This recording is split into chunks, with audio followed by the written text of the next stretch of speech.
আসসালামু আলাইকুম। আমি ডক্টর মতিউল ইসলাম, কনসালটেন্ট হিসেবে আজগর আলী হসপিটালের আইসিইউতে কর্মরত আছি। তো আইসিইউতে কাজ করতে গেলে আমরা প্রায় সময় একটা প্রশ্নের সম্মুখীন হই যে আইসিইউতে বিল বেশি আসে কেন, বা আইসিইউর খরচ এত বেশি কেন, এই সম্পর্কে একটু বলতে চাচ্ছি।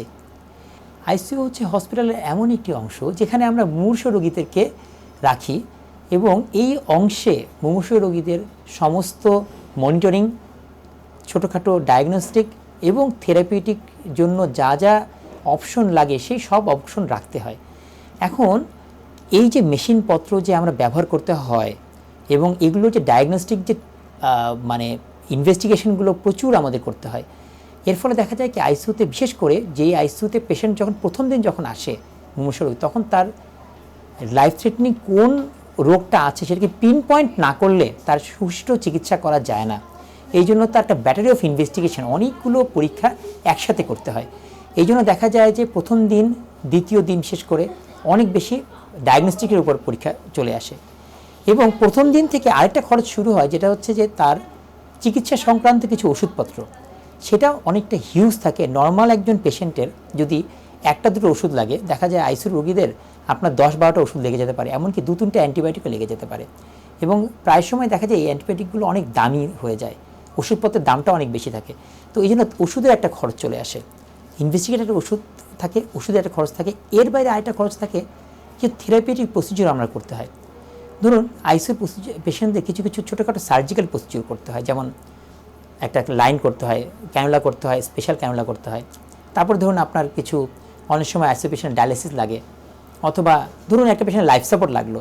তো প্রত্যেকটা কম্পোনেন্টের আলাদা মেনটেনেন্স, এবং তার জন্য কিছু ওষুধ, এবং তার জন্য কিছু ইনভেস্টিগেশন ডেইলি এসব লেগে যায়, সেটা একটা খরচ যোগ হয়।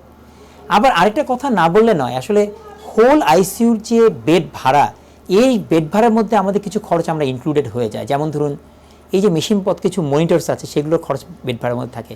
এবং একটা আইসিইউর একটা পেশেন্টকে সেবা দেওয়ার জন্য ডেইলি আমাদের 3 থেকে 4 জন নার্স লাগে, এবং কিছু দক্ষ ডাক্তার লাগে, যারা হচ্ছে 3-4টা পেশেন্টের জন্য একজন দক্ষ জুনিয়র ডক্টর লাগে। এবং তাদের যে বেতন, তাদের যে একটা এক্সপেন্ডিচার, সেগুলো এর মধ্যে চলে আসে। একটা ওয়ার্ড দেখা যায় যে একটা 50 জন ডক্টর রোগীকে দেখতে আমরা 2-3 জন নার্সকে দিয়ে ম্যানেজ করতে পারি, কিন্তু এখানে আসলে তা হয় না।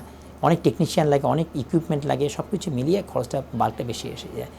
তাহলে মোদ্দা কথা বলতে গেলে আইসিইউতে যদি আমরা খরচের কথা চিন্তা করি, এখানে আসলে ডায়াগনস্টিকে একটা খরচ হয়, তারপরে আমরা কিছু প্রসিডিউর রিলেটেড খরচ হয়, আবার কিছু কিছু হচ্ছে মনিটরিংয়ের খরচ হয়, এবং ম্যান পাওয়ারের খরচ তো কিছু থাকেই। সব মিলিয়ে যদি হিসাব করি তাহলে আসলে খরচটা বেশি পড়ে যায়।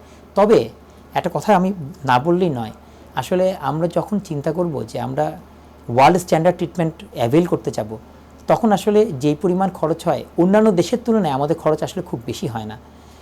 আমাদের দেশে কিন্তু যেই আইসিইউর যেই চিকিৎসা হয়, আপনি নিকটবর্তী যদি দেশেও এই মানের চিকিৎসা করতে গেলে খরচ অন্তত 3 থেকে 4 গুণ আমাদের এই আইসিইউর বেডের থেকে হয়। তো সুতরাং আসলে যদিও আমাদের দেশের আর্থসামাজিক প্রেক্ষাপটে আমাদের যেই কর্পোরেট হসপিটালগুলো আইসিইউতে খরচ যদিও বেশি, কিন্তু অ্যাকচুয়ালি ওয়ার্ল্ড স্ট্যান্ডার্ডে আসলে এটা খরচ তেমন কিছু না। আসলে এই জন্য আসলে আমাদের সামাজিকভাবে এগিয়ে আসতে হবে, আমাদের একটা মানে সামষ্টিকতা, ন্যাশনাল, জাতীয় একটা পলিসি করতে হবে খরচ কীভাবে কমানো যায়।